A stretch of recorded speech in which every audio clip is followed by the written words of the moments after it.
Freemasonry. You mentioned this pyramid gravesite. This actually has a capstone even. There's the Knights Templar of Freemasonry, the symbol, and that's right on the front of your book here. You got the picture inside the book of that, so that's totally indisputable. So we have the Freemasonry connection then, don't we? Yes. There are some people that actually have a copy of his Masonic membership, but the one that I know of in particular is hostile to Christians.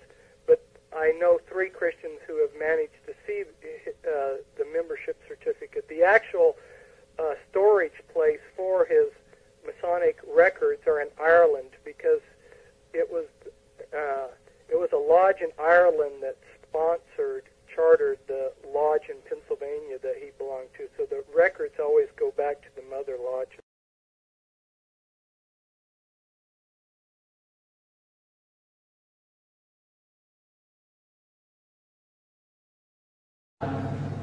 But the original Watchtower magazine had the Masonic Knights Templar logo on it. It's because Charles Taze Russell, who founded the Watchtower Society, was a member of the Russell Illuminati family as well as a Freemason. His father-in-law was a Freemason. His wife was a socialist. And little known, a lot of people don't realize, because it's kept hidden, his wife actually did a lot of the writing for him.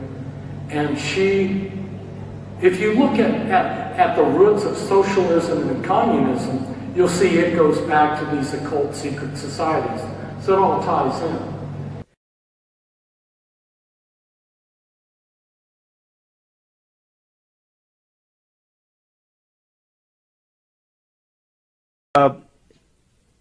Does Freemasonry or some other secret group today, 1993 to 1994, control the Jehovah's Witnesses? My conclusion is yes. And I give one of the men that I think they do it through. Traditionally or publicly, people have the idea that the governing body controls the Watchtower Society. But insiders and people that are ex-insiders from Bethel headquarters give a different picture. There happens, well, recently, the president of the Watchtower Society, Frederick Franz, died, and he was about, I think, 99 years old when he died, and for many years he had not been able to see or get around, and there happened to be an Iraqi Jew named Salih, who was his mouthpiece. And every time somebody wanted to know what Frederick Franz's orders were, they asked this guy, and this guy would go into Frederick Franz's room and then come out with the answer. We have a blind man in his 90s supposedly running this organization. Sounds like Howard Hughes, you know, in his last days, the recluse, and had other people to operating his huge empire.